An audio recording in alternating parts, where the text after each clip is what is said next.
3 is a magic number. Yes, it is. It's a magic number. Somewhere in the ancient mystic Trinity, you get 3 as a magic number.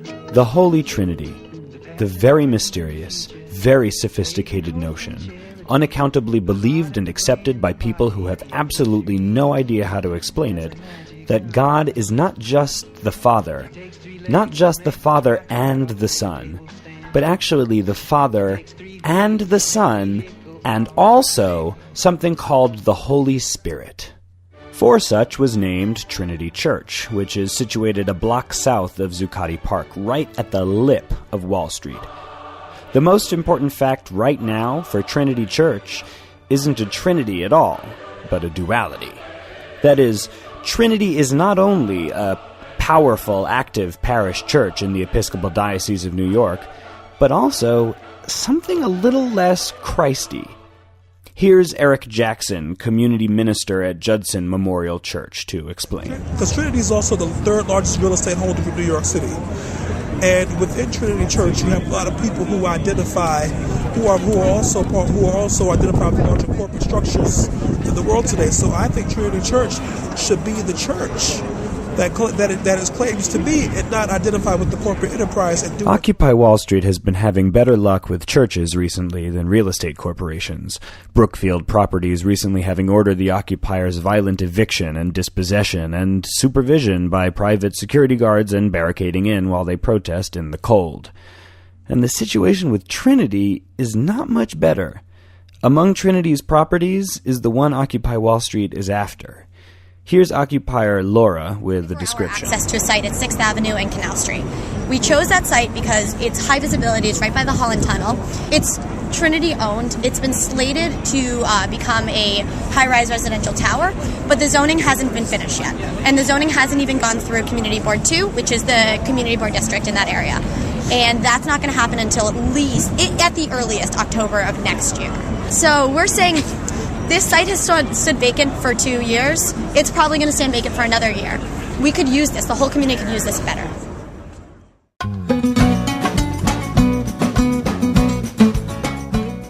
In the book of Matthew, chapter 21, Christ the King returns to Jerusalem on a donkey to discover that the temple has been overrun by bankers and retailers, such as they were in the economy of Palestine under Roman imperial rule. Seeing this, Jesus smashes all their shit and kicks them out of the place, shouting about a den of thieves, which he stole from Regina Spektor.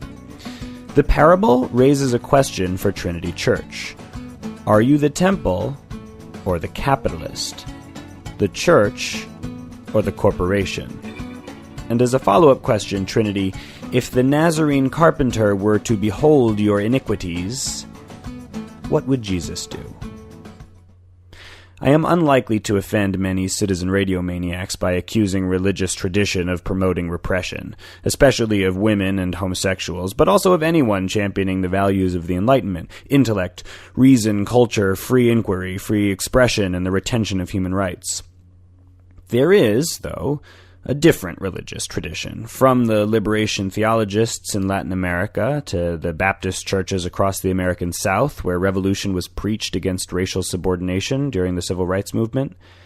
This tradition of refusing, on religious grounds, to participate in the mechanisms of one's own repression is couched in a different biblical trinity: Shadrach, Meshach, and Abednego.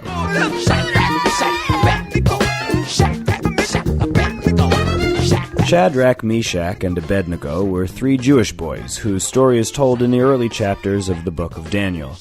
They were in Babylon when Jerusalem was under occupation.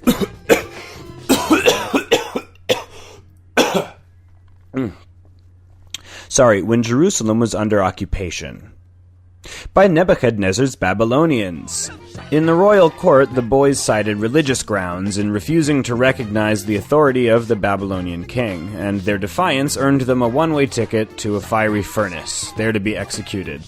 But don't worry, this isn't like real life, where that actually has happened to a lot of people. It's a fairy tale, and Shadrach, Meshach, and Abednego were all saved by an angel. The point, though, is the defiance of repression, even at great personal risk. Occupy Wall Street, as of today, has its own trinity of self-sacrificing dissidents. Diego Ibanez, 23, Shea Willis, 22, and Brian Udall, 18, all of whom drove here from Utah. Today, they announced that they would embark on a hunger strike, a form of protest with deep roots in religious communities throughout history, and they will continue this hunger strike until Trinity Church grants Occupy Wall Street use of the lot. Here's Brian on why he's doing this. This protest has been going on for 2.5 months, and the protest was the fact, our occupations, those were the protests, and we were, building dialogue in the United States and around the world. And so the fact that we've been evicted from all these, that's taken away our form of protesting. And so we are in dire straits. We don't have, the way we were protesting is gone right now. And so we're resorting to kind of a serious action because there's been a serious action against us.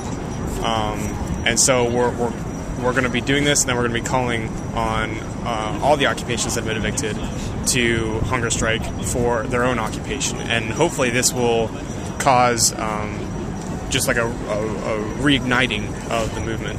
And here's Diego. So we're doing the hunger strike to plead for political sanctuary from Trinity. We want Trinity to make up its mind to decide whether it's a church or a real estate corporation, right?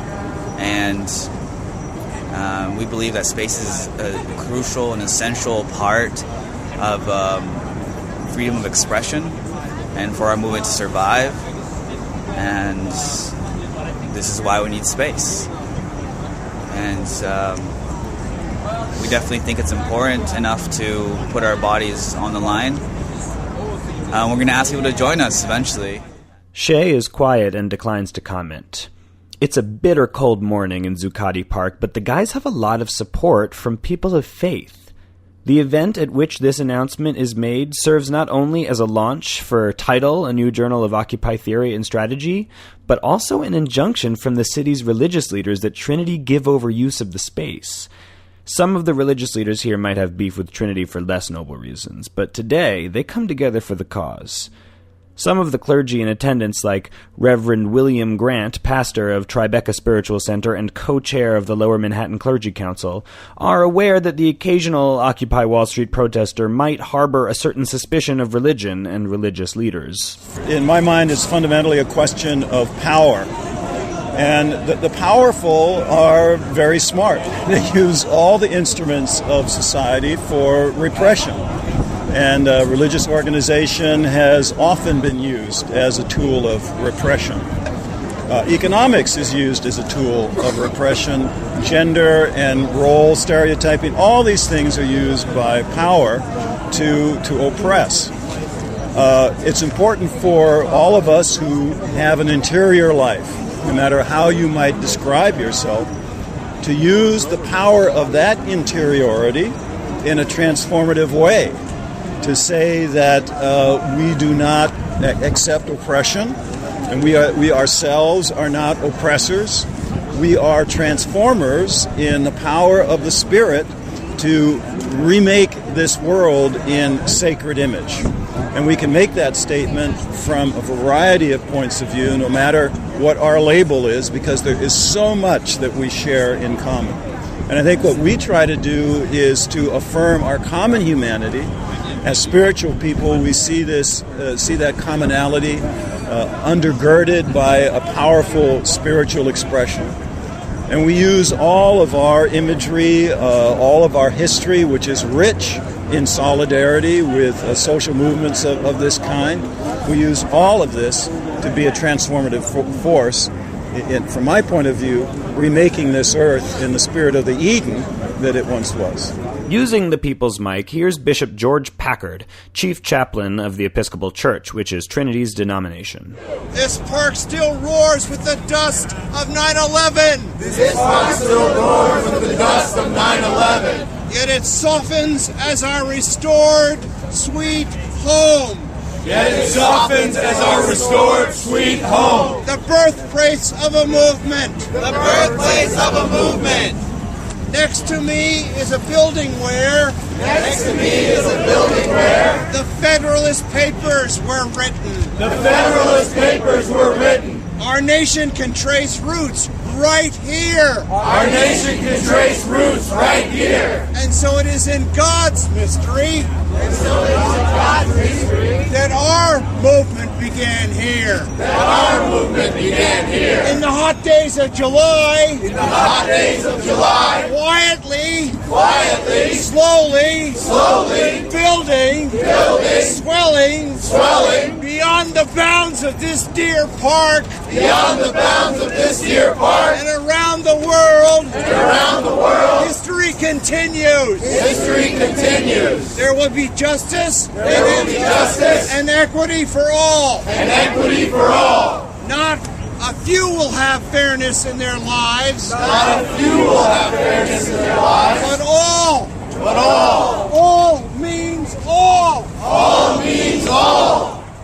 Here's Chris Hedges, Occupy movement hero, Pulitzer Prize-winning journalist, author of Death of the Liberal Class and War is a Force That Gives Us Meaning, and, less famously, a master of divinity, which sounds to me like wizard, which, in Chris Hedges' case, I sort of get. Right. Where were you when they crucified my Lord? Where were you when they crucified my Lord? Were you there to halt the genocide of Native Americans? Were you there to halt the genocide of Native Americans? Were you there when they crucified Sitting Bull? Were you there when they crucified Sitting Bull? Were you there to halt the enslavement of African Americans? Were you there to halt the enslavement of African Americans? Were you there to halt the dogs? Were you there to halt the dogs? As they were unleashed on civil rights marchers in Birmingham. They were unleashed on civil rights marches in Birmingham. Were you there when they crucified Martin Luther King and Malcolm X? Were you there when they crucified Martin Luther King and Malcolm X? Were you there to halt the hate crimes, the discrimination and violence? Were you there to halt the hate crimes, discrimination and violence? Against gays, lesbians, bisexuals, and those who are transgender. Against gays, lesbians, bisexuals, and those who are transgender. Were you there when they crucified Matthew Shepard? Were you there when they crucified Matthew Shepard? Were you there to halt the abuse and even slavery of workers in the farmlands in this country? Were you there to halt the abuse and even slavery of farmlands in this country? Were you there to halt our wars in Iraq and Afghanistan? Were you there to halt our wars in Iraq and Afghanistan? And Israel's saturation bombing of Lebanon and Gaza? And Israel's saturation bombing of Lebanon and Gaza? Were you there when they crucified Rachel Corrie? Were you there when they crucified Rachel Corrie? Were you there to halt the corporate forces? Were you there to halt the corporate forces that have left working men and women in this country? Bereft of a sustainable income, hope, and dignity. Were you there in Liberty Square? To share your food with your neighbor? Were you there to become homeless with them? Where were you when they crucified my Lord? I know where I was. Here. With you. I sure hope Trinity gives up the space. It's a wonderful idea, it'd help the movement, and it would liberate the Utah Three from their desperation. I hope pressure from the rest of New York's religious community does the trick. But I have to say, listening even to admirable commentators like Chris Hedges speak in religious terms is enough to set my teeth on edge, because the supernatural dimension is an illusion, and it feels wrong to talk about real things via their correspondence to illusions. It puts one in mind of the words of a certain German Jew, his thoughts on self-liberation, about occupying one's own mind, and that by way of abolishing class dominance. The call, he wrote in 1844, to abandon their illusions about their condition is a call to abandon a condition which requires illusions. Because I've always wanted to say something like this. J.A. Myerson, Citizen Radio, New York City.